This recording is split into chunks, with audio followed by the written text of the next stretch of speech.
today's lesson we want to talk about the origin of money, how money originated. We know long back ago there was no money. People they used to do what we call barter trade.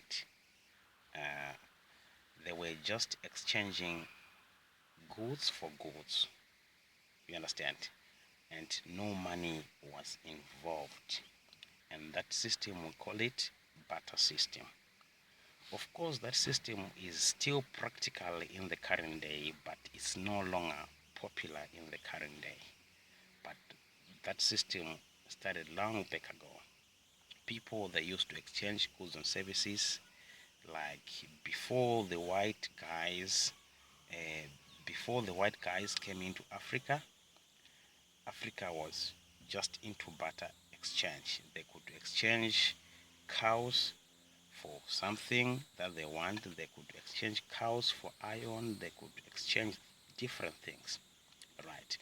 But then there were problems that were actually involved in these types of transactions because this type of transaction they did not have a standard, and some of the products they were so heavy to carry so that it was even difficult for you to conduct such a transaction. So uh, barter trade was ineffective. It was not effective, it was not convenient, and it was not fair because you end up exchanging something and then you don't get the rightful measure. So from there, people they started using precious metals. They started using gold. They started using silver. They started using all the available minerals to exchange goods and services. But these minerals were not actually accessible to everyone, and they were not also a standard. Again, they were having the same problems as barter because there was no standard that was actually involved. So people they started to manufacture coins. They started to manufacture coins, and people they started using coins, right? And then from coins they discover that coins they are heavy, and when you were conducting a bigger transaction they were heavy. They could make noise when you are traveling with them, or you could need a very big bag. So from the coins, paper money was introduced because paper money is light, it's not heavy, right? So paper money became convenient in that you could carry a lot of money within you. It was safe, you could avoid the risk of theft. So paper money was a solution to barter trade, was a solution also to coins.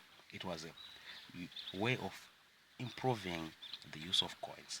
Of course, coins they were not abolished. They were used hand in hand with paper money. So that's how money developed. And again, there was also a development of what we now call plastic money, whereby people they now use bank cards.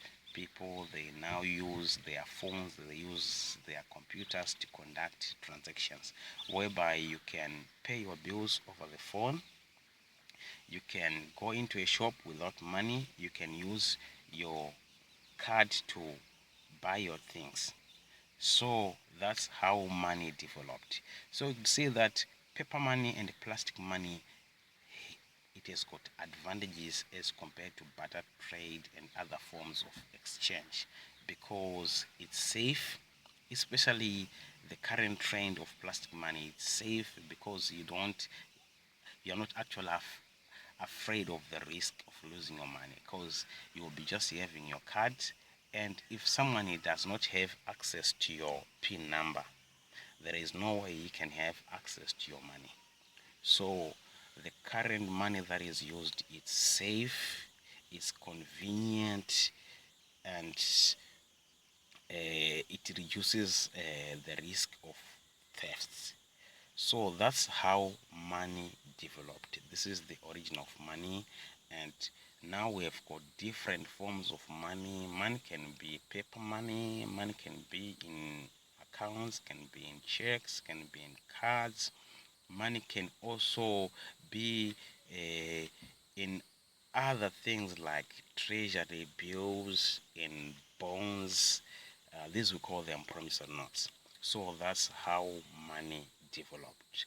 So whenever you want to know about the history of money, that's how you know how money developed, from the barter exchange system up to the current plastic money that we have.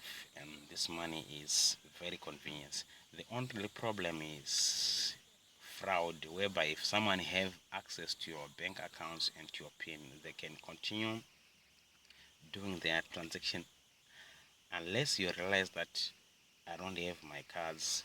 Then you have to go and stop those transactions, or to close your account and open a new one, so that that person who is doing the fraud cannot actually continue doing the fraud. So that's the history of money.